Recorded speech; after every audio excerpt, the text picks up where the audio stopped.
If you'd just bear with us for a couple of more minutes. Well, not minutes, seconds actually. Is that everybody in? No, there's somebody else left in the waiting room.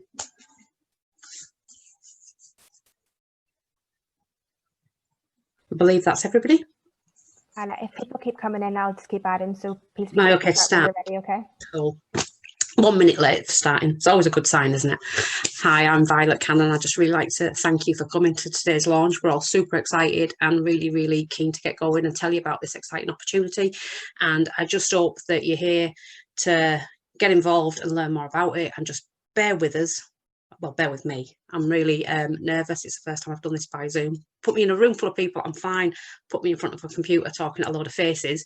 It's very, very strange. So I'm sorry, bear with me. If I can just go through a little bit of housekeeping, and then we'll get to the agenda, if that's okay with everybody. So if everybody can keep themselves on mute, unless you're talking, we will allow you to unmute yourself when you sort of want to ask a question. If you aren't on mute, which I believe we are, the mute button is on the left corner. It looks like a microphone. Just press it and that will mute you and unmute you. If you're on iPad, you'll have to find it. Not sure, it looks pretty much the same. If you can at all possible, please turn your video on.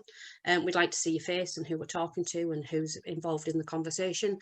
I will say that we are videoing this, we're recording it. So if you're uncomfortable with that, then you have 24 hours at the end of this session to let us know before we release the recording. If you want to ask a question, please introduce yourself in the chat.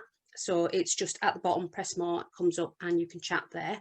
If you're uncomfortable using that, we have a Q&A session later on. So if your literacy isn't great, or you just don't like typing your question, you'd rather ask the question verbally, we do have a mobile number that you can use. So if you want to WhatsApp with a voice note, then the mobile number is 07425 419853. That's 07425 419853, and it will put that in the chat box so that it's there available for you later on. You can access the chat by clicking on the message icon. I think I've already said that.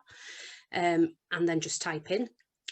We want this meeting to be a really positive space with open discussion. So we're not saying that you can't be negative, but we want it to be an open discussion that's positive. So people that are deliberately even disruptive, or being rude to other participants, or just being generally unfriendly, will be removed without any warning. Really sorry about that. So the agenda for today, if I can get back to that bit of my screen, we've done the housekeeping. In a minute, we're going to introduce the board, and I'm going to hand over to Neil, who's going to introduce Moving for Change. Sorry, that's not true, is it? That's a lie. That's later on. Sorry, Neil, for scaring you there. At 12:20, hopefully prompt, we're going to have a breakout session with the question, what do you need to do to preserve nomadism in the UK? So if you can all start thinking about that now, that'd be really great. We're hoping to end that session prompt again at 12:40. Then I'm handing over to Neil, who will tell you how to get involved with Moving for Change. Just thought I'd keep you on your toes there, Neil. Following that, we're going to have a Q&A, hopefully from the questions that are in the chat or that have been WhatsApped to us. Again, the number to WhatsApp will be in the chat section, and then it's next steps. So I'm now gonna hopefully introduce everybody from the Moving for Change board. So I'm Violet Cannon. I'm the CEO of York Travellers Trust, and I'm the chair of Moving for Change. And if I could hand over to Helen.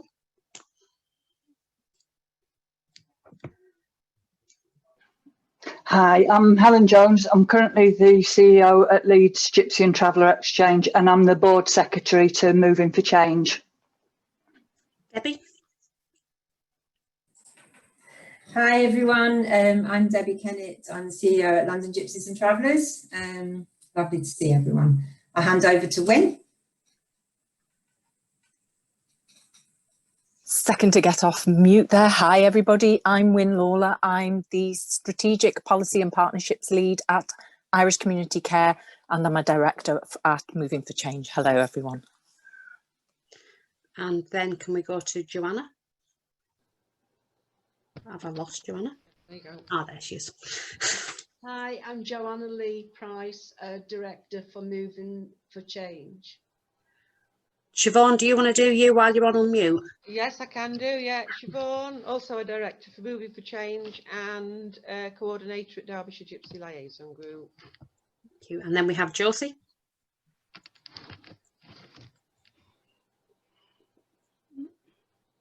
Josie?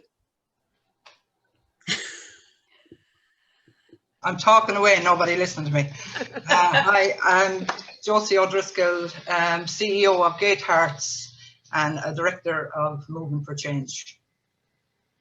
Lynn, have I already asked Lynn? Oh, No, I haven't, Lynn. thank you, Violet. Hi, I'm Lynn Tammy. I'm an independent researcher, also a director for Moving for Change, and I sit on the board in a personal capacity. How could I forget that lovely Scottish accent that my daughter loves so much? And then Sarah. Hi, I'm Sarah Mann, Director for, at Moving for Change and also Director at Friends, Families and Travellers. I hope I've got everybody, have I? I haven't missed anybody? Brilliant, cool. So a little bit of an introduction to Moving for Change. So nomadism in the UK, as I'm sure most of you know, is under deep threat, as much as it's ever been in living memory, from the government who appear hell-bent on destroying nomadism and the indigenous culture that goes with it. Politicians of all parties, the media, the local communities, who only ever experience the Gypsy and Traveller homelessness situation as a temporary blip, fall into line with this anti-Gypsy narrative that is continuously being put forward, and they find it compelling and useful in furthering their own interests. Gypsy and Traveller people and their allies need to create compelling evidence and narratives to push back against the destruction of travelling lives and their culture. Across the whole UK, there is an effort in this direction from groups and individuals, but these voices can be fragmented and frankly too quiet in the face of so much anti-Gypsyism and the demonisation of us nomads. Moving for Change has come into being as a result of development work initiated by Leeds Gate in 2018. As funds for their negotiated stopping project came to an end, Leeds Gate and colleagues asked, what do we do next? Delegates from across the UK, including people who were living roadside for some or all of the time, were able to contribute their views about how the issues faced by roadside people should be addressed. During the development phase of the work, important themes emerged, which has led to Moving for Change being designed the way that we are describing today. Most importantly, the themes were that Gypsy and Traveller people, particularly roadside people, should be able to lead and deliver the work as far as possible. That Moving for Change should not compete for projects or funds with existing Gypsy and Traveller organisations. That Moving for Change should support groups to collaborate around issues of roadside and nomadism. The result of this work is Moving for Change and the Moving for Change network, which we are launching today. Our new approach of collaboration and commissioning work is seen as innovative, and we are very pleased that the National Lottery Community Fund has decided to support us for the coming 5 years. We are particularly keen that individual activists and community members should be able to bid to carry out work, and that this may be work that only those with direct experience and connection would be placed to do. In incorporating the 3 themes I've mentioned, we have created support mechanisms, including a training hub, communication support and a policy function, which should act as a shared resource for all of the network. In being able to offer the support via training, shared communications and policy support, we feel we've found a way to make this work. One other thing I want to mention is that within the funds provided, we have budgeted to support internships. Bearing in mind that an internship is a learning opportunity, not a job, organisations delivering Moving for Change work should be able to bid to host an intern. We hope very much that these opportunities will provide an entry into work in this environment, which might otherwise be difficult to find for people whose education has been interrupted or whose lives on the roadside create other challenges to employment. For example, whether you are a large university, a roadside dad, or a young person looking to gain new skills, there is a place for you to work in Moving for Change. Let me just move down a bit. I've completely lost where I was in my speech. That's great, isn't it? Aren't you glad that I did that, Violet? Sorry, I'm nearly there.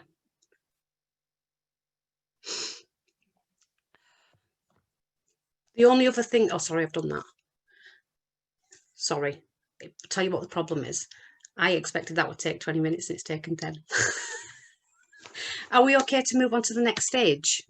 Is everybody okay with that? Do you mind if we finish early, people? Wouldn't that be amazing? How many Zooms have you gone to where we've finished early? So can we start the breakout sessions now? I believe you're going to be automatically assigned. So what will happen, you will come out of this room and you'll probably get a prompt, if I've been in Zooms before, that says you're about to enter a breakout. If you could all just click yes, that'd be great. The breakout will end automatically and you'll be brought back to here at the end of those sessions. So hopefully see you all on the other side. I hope you all enjoyed that. I don't actually know who was chairing each breakout session, so I hope you know which number you were in. Do you all know which number you were in? Please tell me you do. We were in number 6, Helen. So do you want to start by feeding back to the room, Helen? And failing that you don't know what number you're in, we'll just have to hope that people are willing to speak up. Yeah. That's great. Thanks very much. That was really interesting discussion. The main things that came out of it were the strongest thing, I think, was about narratives, public profile, being heard, lots of stuff about being maybe hiring billboards and definitely breaking up that one story that is told about roadside families and artwork and all this sort of stuff.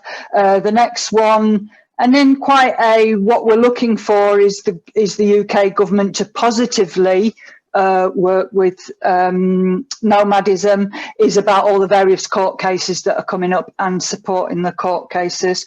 There was something obviously about pursuing negotiated stopping and continuing positive approaches to that.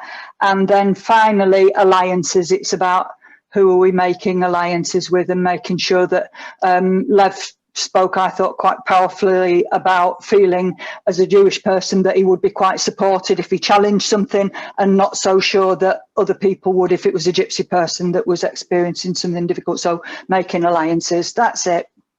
Thank you, Helen. Can I have Wynne to tell us what room 1 we're talking about, please? As you can imagine, some of the points we've made are Helen's already mentioned, so I won't go over those. I think one of the key things was, how do we get this out there, education and training, and that kind of underpinned everything that we were talking about, really, in that, you know, we need positive narratives out there. How do we do that? How do we get information out? How do we spread it wider? You know, how do we get that research to the roadside families so that they can actually challenge things that are happening at a local level? You know, how do we change, you know, the terminology, the negative language? It is about the media, but it's also about the words that we use in every day and how we challenge those on a day-by-day basis to support communities and support nomadism to be a positive kind of inclusion. I think Claire really said it, you know, don't know when it happened, but, you know, people used to welcome nomadic communities into their community because there was a real role to play. I think it's very important that we go back to those stories about the positivity that is brought by nomadic communities to settled populations. And we need to be talking about the things we've got in common rather than the things that divide us, and getting that right out there as much as possible. Hopefully that's going to add to, you know, we talked about the other stuff that Helen mentioned as well. So that's our key points, though, that we made. Thank you, Wynne. I just want to remind any new members to the room that we are recording.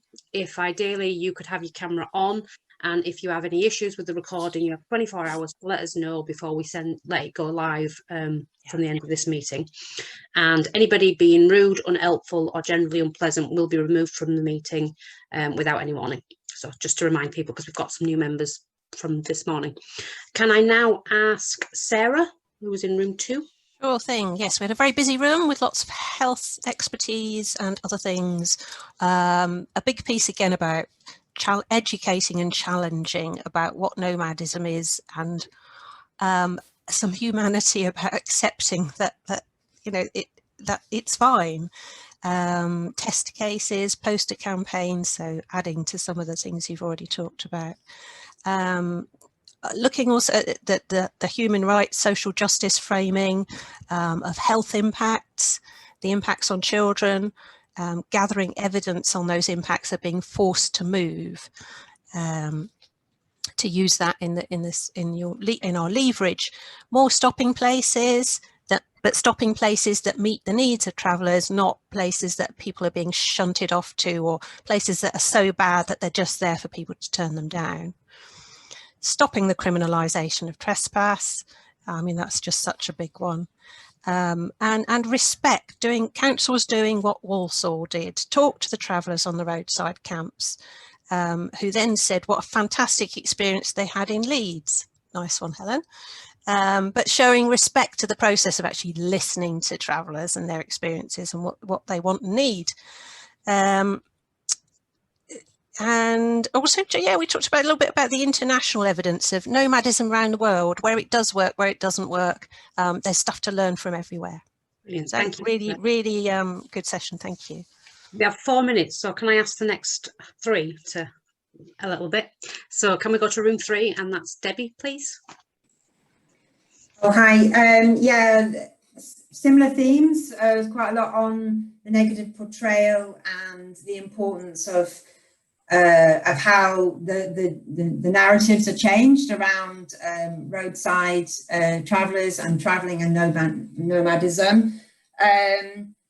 We had an interesting kind of 2 things going on around the importance of strengthening the voice of the community, community members being involved in the challenge around policy and legislation, but also a couple of people talked about pushing back on that a lot of the pressure is put back on the community who don't necessarily have the resources. And so how do we do those 2 things? So that the pressure needs to be put on the policymakers. And then we had quite a lot of discussion around education, similar to other people, around curriculum in schools and those bigger questions around understanding the community and the portrayal of the community. Thank you very much, Debbie. Thank you. Can I now go to Josie, who was in room 4?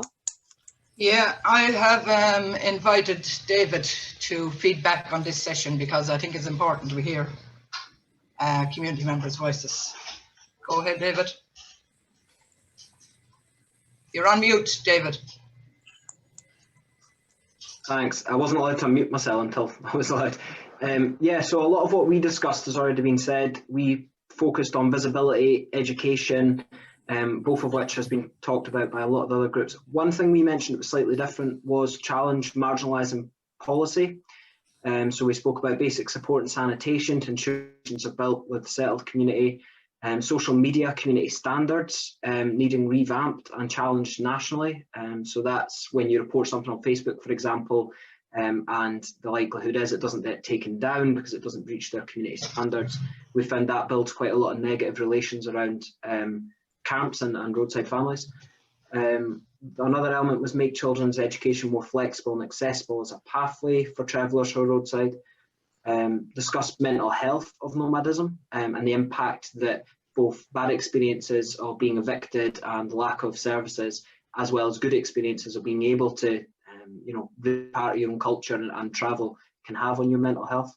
And lastly was challenge institutional racism of policy and licenses. So for example, waste disposal, we mentioned fly tipping, for example, waste disposal licenses rely on having a permanent address. And so how do we make that a much more inclusive policy and license for people who may not have a permanent address? So that was kind of the main difference that we spoke about.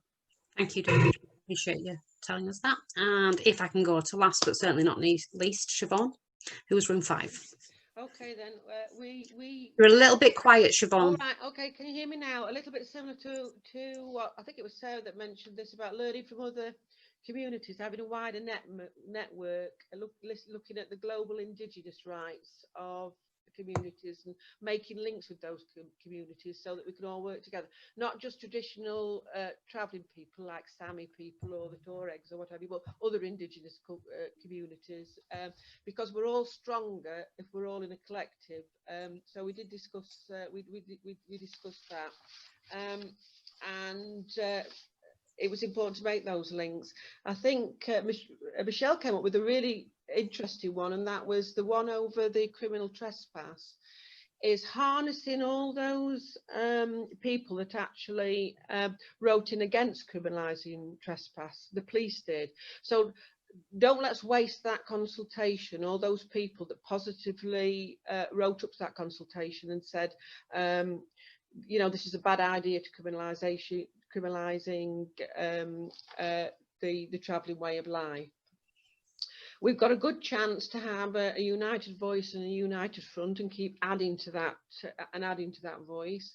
Of course, other people have said increase the stopping places network, not necessarily an official council transit site, but looking at all different ways that could come through. And so we also picked up, there's a chance of reviewing, we're looking at a planning consultation paper now, which is so restrictive, and bearing in mind any Gypsy and Traveller people who've ended up in bricks and mortar, it's very difficult for them then to come back out and go back onto the road again. So there was the interesting one, more travellers to get interested in the politics of voting.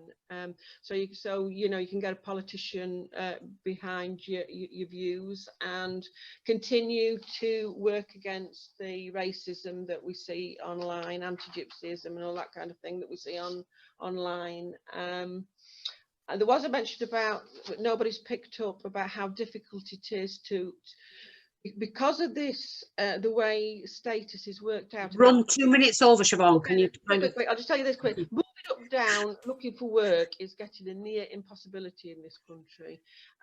That's because even if people have gone to the trouble of getting the leaflets, giving the cooling off period, it's a problem. So people have still got to be able to work to live. Okay. Thank you, Siobhan. Thank you so much. Sorry for rushing you. No, that's all right. I'm hoping I'm not missing anything out there. Thank you, everybody that took part, and thank you for all your really rich thoughts and ideas. It's really interesting that there were 6 separate rooms with very different people, and we came up with very similar ideas of what we needed to be doing. What we'll hopefully be doing is, as a board, we'll be looking at these ideas and maybe thinking, can we do this? Can we do that? How do we do this? How do we do that? I'm now going to hand you over to Neil, who has recovered from his heart attack I gave him at 12.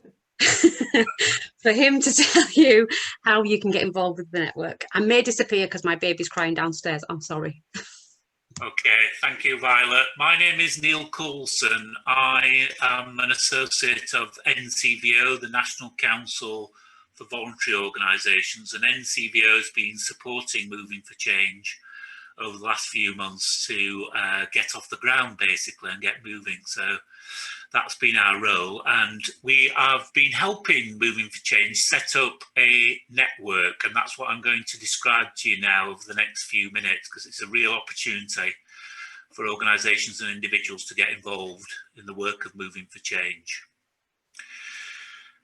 So basically the network will be made up of individuals and organisations that will be invited to bid for funding to deliver activities on behalf of Moving for Change.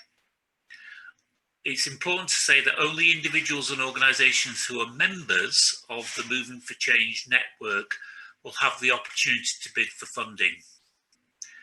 Opportunities will include small-scale, short-term activities along with larger, longer-term contracts. This could involve piloting new approaches, carrying actions for work on behalf of Moving for Change. Providers will have to show that they can deliver safe, effective and good quality work. There will be 5 categories of network membership. First category will be individuals or freelancers. Then there'll be what we call micro groups. So that's where your income, your annual income is less than £25,000. So if it comes in less than that, you will be classed as a micro group. The third category is small organisations with annual income of between £25,000 and £150,000. Then the fourth category will be medium to large size organisations with annual income of more than £150,000. And then finally, there'll be a category which we're describing as key partner agencies, such as universities and local authorities. Membership will be open to both established providers and those who are just starting up. And the benefits, as well as being in a position to bid for opportunities to deliver activities on behalf of Moving for Change, network members will be able to help to design projects. So that will be a key aspect of the whole approach, is engaging with network members around the design of projects. Members will also be able to engage in key Moving for Change panels, such as the panel that will evaluate members' bids for opportunities, and the panel that will evaluate the effectiveness and impact of the activities that are delivered on behalf of Moving for Change. Members will benefit from training and capacity building support, and will also receive the findings from the research that Moving for Change commissions. Individuals and organisations will need to apply for membership of the network, and this will involve completing a brief application form.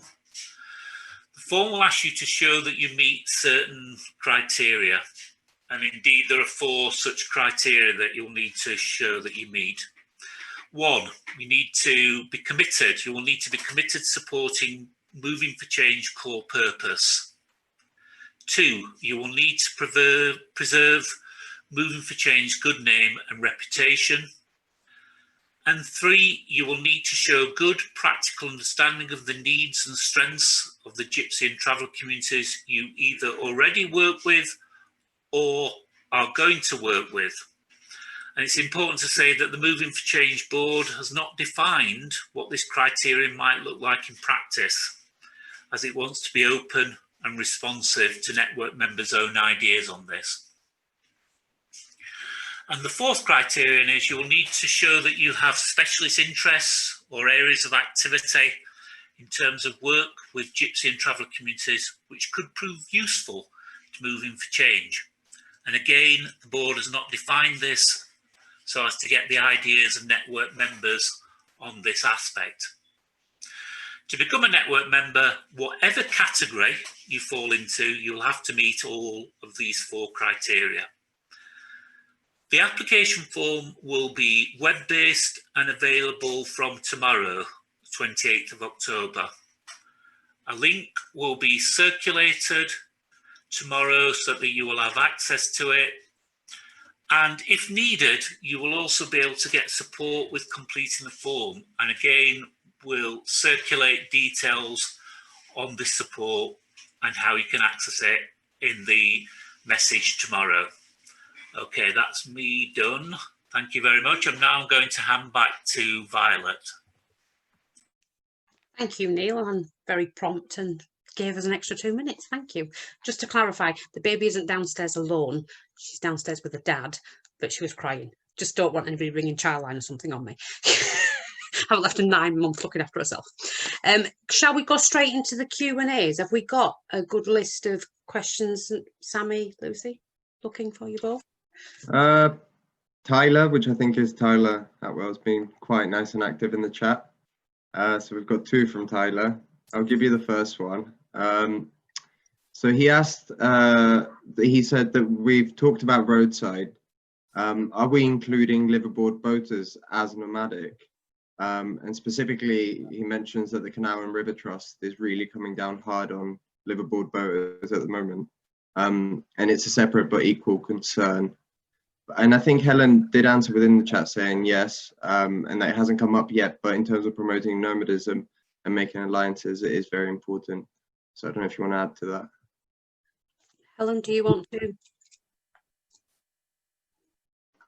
Sorry, no, just to repeat what I've said there, it hasn't come up yet, but that's not to say that it can't come in, and that's definitely part of being the network, is about promoting that and all the alliances discussions that we were having early on. Absolutely, I would say that it's important. Yeah, we did have massive conversations about how we sort of classified what is Moving for Change and who we support, and it was that, yeah, we're talking about ethnic nomadism, but actually anything broader than that we're willing to support and have a conversation about, definitely. Next question, Sammy, please. Yeah, so the second one I think is more widely on the Moving for Change organizational structure. Specifically, Tyler asked if it's possible, can we know which organizations were approached to be a part of this today? He specified that kind of a list, an email might be better for this, but I wasn't sure if you want to elaborate. I think who would be the best person to answer. Would it be one of the Sarahs? Yeah, I can jump in if that's helpful. We have a list of organisations who've been invited. I think we can, I imagine we can share that list. We probably can't share individuals because of GDPR. I'm looking at Sarah Mann here, my GDPR expert. I think the general consensus is that we want to be inclusive and that this call isn't the kind of passport to being able to apply for the network. And that will go live tomorrow. And it's open to everyone and anyone. So if there's any concern at all about like anyone who should be on the call who's not been invited, just give, we'll pop an email address and things out and you can let us know and we can make sure that person receives the materials. Yeah, just going to add to that, this is an initial invitation to the network, but there will be future invitations. So this is just a starting thing. It's not the end of it. So if people missed today or weren't included, I think we're already thinking about maybe a Facebook Live event or something like that where we can keep on going, because you'll never get people in one go. So this is the start. There's plenty more opportunities to join in. Yeah, and you don't have to be invited to apply to join. Anybody can. So if you see this on Facebook and you think, oh, I'm interested in that, you can apply to join. It's just that we had a launch. We needed to tell people we were here and what we were doing. And these are the people that agreed to come. I think the mail out list was much larger, but these are the people that could fit it in. Ellen, you had your hand up. I just wanted to add, yeah, there's been a lot of invitations gone that people haven't necessarily been able to join us, or they haven't been able to join us via Zoom, and I wouldn't be prepared to share the information about who I've invited that isn't in the room. So delegates who have attended today, I'd be fine about that, but I'm not prepared to share information about people that I've spoke to that can't make this meeting today. But just to back up what my colleagues have said about this is just the start, and certainly things around FaceTime and other, if we've got to carry on being online, which unfortunately looks like we have into the near future, there'll be more ways to do that in future. Do we have any more questions, Sammy? Yeah, you do. From Davey, who will decide the funding allocation and what measures have been built to ensure inclusive representation of community voice and/or geographical demographics? Is it okay if I have a go at answering that one? What there will be is what we're describing as a commissioning panel. So that'll be a panel that looks at individuals and organisations' bids and makes recommendations to the Moving for Change board about who wins different funds. And that panel will be drawn from the network membership. So it will be as inclusive as possible. It will be reflective of the different categories, including the first category that I spoke about, which is individuals and freelancers. There'll be micro groups on there drawn from the community. So the whole approach is to be about to be as inclusive as possible and to be as bottom up as possible. This is led by the community. Thank you, Neil. Do we have any more questions, Sammy? Yeah, one from Chris McDonough. Is there any way we could try and pressurize or bring up and cause issue to the fact that authorities haven't upheld their obligations concerning site allocation and creation, etc.? Yeah, it's something I'd love to be able to do. Whether it fits in with what Moving for Change is trying to do, I'm not sure, but it's definitely something I would really push for. Anybody else like to respond to that as well? I feel I'm a bit personal to it because I want to live on a piece of land, you see, so it's my little personal thing. So if somebody else wants to answer in a less emotive way. No? Oh, Siobhan. Yeah. I was just going to say, I mean, it's an important one, that, and I think it's important just to let him know that there is groups that's got the eye on the ball and that are I mean, we've done the review of the 5-year supply. We work together as a partnership with FFT, DGLG, the Fed. So it's important to keep the momentum of that going, and I think that does come in as part of Moving for Change work, because if we don't look at what's happening in the planning system, that's got to be on board with this work, because we're just not going to get the stopping places that we need. So you can see it's part and caboodle of this work, but we don't know how that's going to develop yet. So somebody might come up with a really good bid to put in to look at that. Annie?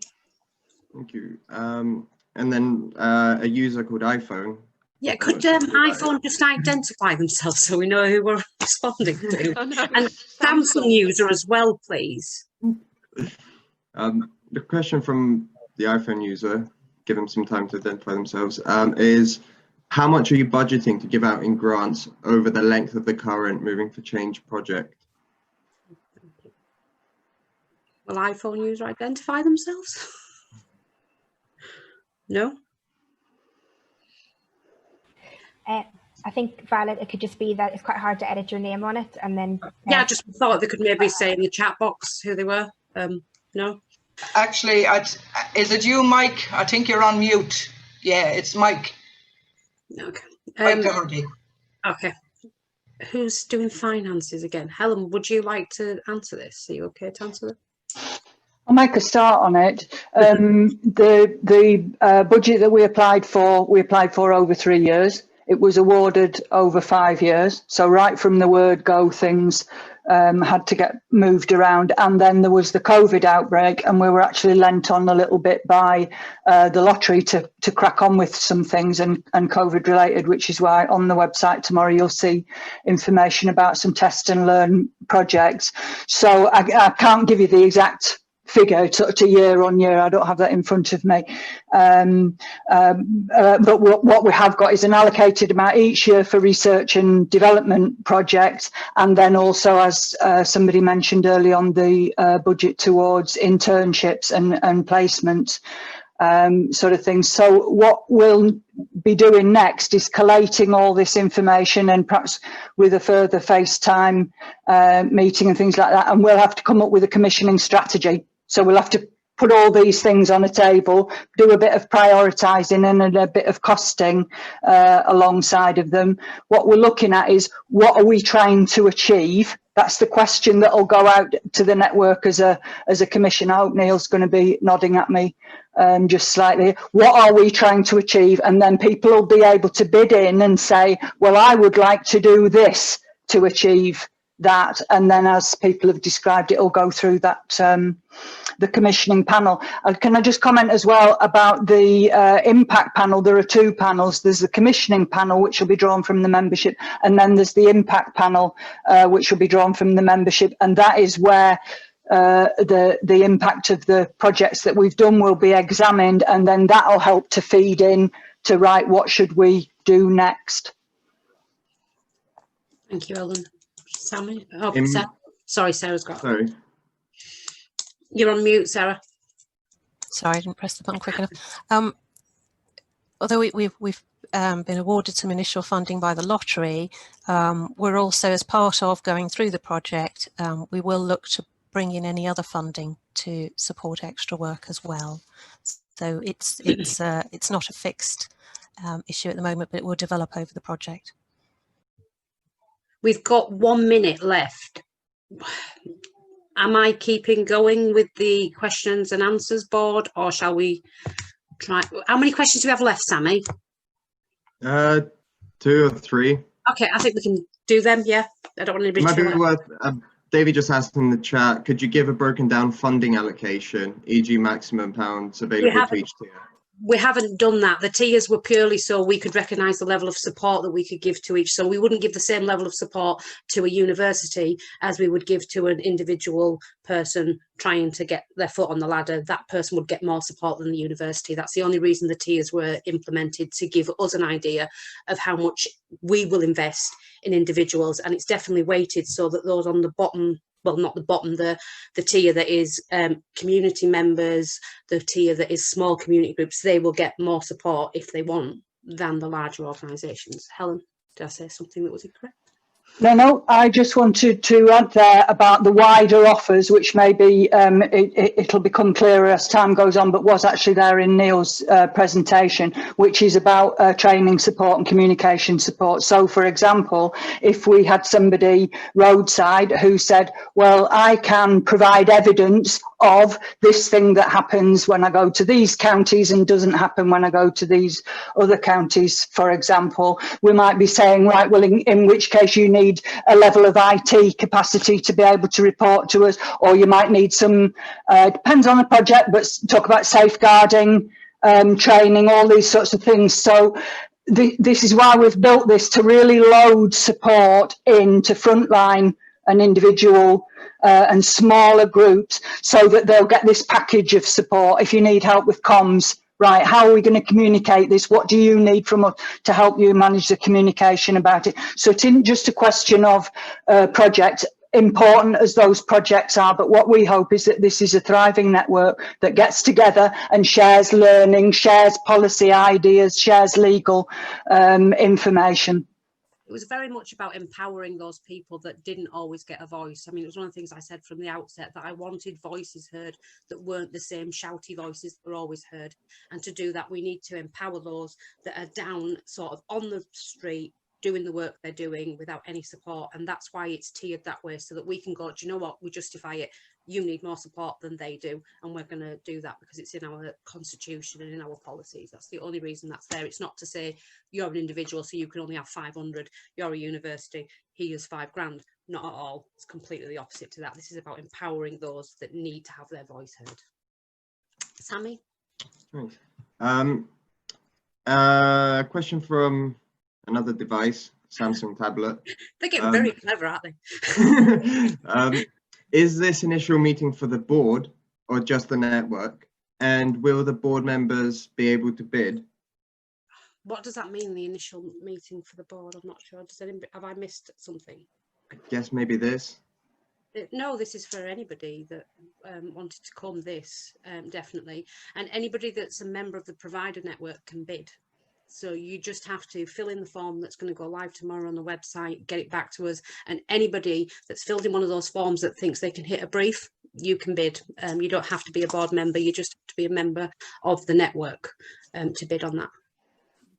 Can I just add to that, Violet, that making this work is very much going to require people to get involved and to be on those panels. So it isn't just about bidding to do project work. It is about an opportunity to influence it by being on the panels as well. Yeah, definitely. So this will only work if we have travellers saying, nah, that's not needed in my area. I don't know who came up with that idea, but we don't need to know that in my area. Then, you know, because we can't be everywhere. We're a bunch of people doing our best. So you need to be on the board. You need to be telling us what does and doesn't work and what we should and shouldn't fund. That's down to the people that join the network, definitely. Last question, did you say, Sammy, or is there one more? They seem to be increasing. But I'm guessing the last part of that question was about the board members themselves. So specifically, will you also be able to bid? Board members can bid, network members can bid, as long as they're on the network provider list. It doesn't exclude you from being able to bid if you can show clearly that. This is why we don't really want board members to be on the decision-making panel for who gets funding. We want it to be a very varied group of people, so that there can't be claims of, oh, they're getting it because they're on the board. We want it to be they're getting it because they're the right people to get it, and we want the members to be saying that. Helen, you had your finger up? Well, Neil probably. Yeah, there'll be clear conflicts of interest policies in place as well, so you won't be able to assess your own bid. So there'll be, we've done quite a lot of work on protocols, so this will all be really open and transparent. So everybody will be able to bid, but there'll be really proper procedures in place for managing it all. The 2 Sarahs had their hands up. Do you want to add, or has that been? No. Last one. Yes, go for it. It's a bit of a longer one, this one. From Claire Hubbard. Do you think it would be useful to invite someone from the business community, e.g. Chambers of Commerce, to help support the many small businesses? And they're saying, just wondering how the communities were contacted about the financial packages which were provided to nomadic small businesses as part of COVID-19. We had lots and lots of conversations about stuff like this, where we all had interest in different things, and we had to be really brutal with ourselves and say, actually, this is about roadside families having a future. And I know that work feeds in with that, but it's not something we thought about. It's not something we've discussed. The idea is there now, and we can take it away and have a chat about it, but it's not something that was raised prior. So I'm not going to invent some big answer about, oh yeah, we haven't thought about that. But we'll thank you for the suggestion, and we will look at it, and I'm sure we'll feed back if you want as to what we've decided on that. I'm just going to squeeze in one last one. Deadline. You're eating into my rounding up time. Deadline for bids. Is there? Well, when a bid gets published, so when it comes through the network, there'll be a deadline associated with it. That'll be early next year. There'll be opportunities coming out. So, and when you get an opportunity, you'll say you need to bid by this particular point. There's no bids at the moment because we're just setting the framework up. Yeah. Setting the network up. We're setting the network up. So that's the thing at the moment. And then the bids will come through and there'll be deadlines associated with them. I believe it doesn't cost money to join, just to answer Davies. It doesn't cost anything to join. You just need the time to fill in the piece of paper. And please, when you're filling it in, say that you will be part of some of the boards that assess the bids and things like that, because you know that's what we need. We need authentic voices. So we welcome we would welcome your application, Davey. It won't cost you anything. And please tick a few boxes as to what you'd be willing to do as part of the board, the moving for change. Sorry, is that it? Cool. I hope you've all really enjoyed today. It's been, I'm going to try and shut this chat down without shutting the entire thing so I can see my script. So I hope that you all really enjoyed today. It's been really, I mean, I was terrified at the beginning, I'm not going to lie. I've not spoke to so many people in a Zoom conversation before, but I really appreciate you coming and your support. And I do hope that we see some of you, if not all of you, again at different things. If tomorrow our website is going live, do I have the website address? I've got a horrible feeling I have. So it's www.movingforchange.org.uk. Website will be going live tomorrow. So if you go there today, there's nothing there. But if you go there tomorrow, you will find the network information pack and the application form. Please, if we've even ignited a little bit of interest in you from this, please join, sign up and be part of this. This is going to be, it only works if you're there with your voice, please. We will be developing the network members, so please let us know if there's anything at all that you need for training. We've got a budget for that. We have a budget for training needs. If you want to be ready to hit the ground running, tell us what you need and we'll try and get that to you. We'll also be developing a commissioning strategy based on working groups' feedbacks and findings from the test and learn phase of Moving for Change. We will decide on another tranche of test and learn small commissions in the coming future, very near future. We will be having mini launches of findings from the test and launch Moving for Change projects so far. So what we've done small little bits of work so far, and we're going to be launching that, I think, on Facebook Live. So please keep an eye out for that and please join us, and you can get a feel for what we want and where we're going. And you can also input as to what you think worked and what didn't work. We'll host Facebook meetings to share the information on the Moving for Change network more accessibly. So what we found out is that not everybody has Zoom, particularly not Gypsy and Traveller people on the side of the road. So hopefully if we do a Facebook Live thing, we'll get more members there. The launch news is confidential until tomorrow. So please do not share anything publicly until then. We're trusting you with this, please. And thank you so much for attending. We really do look forward to seeing you in the future and being part of the Moving for Change network. This really will only work if we have enough authentic, true voices that are sort of dictating where we're going with this. We're just a group of people who had an idea. We need you now to affect the change. Thank you for your time and see you all soon. Thanks.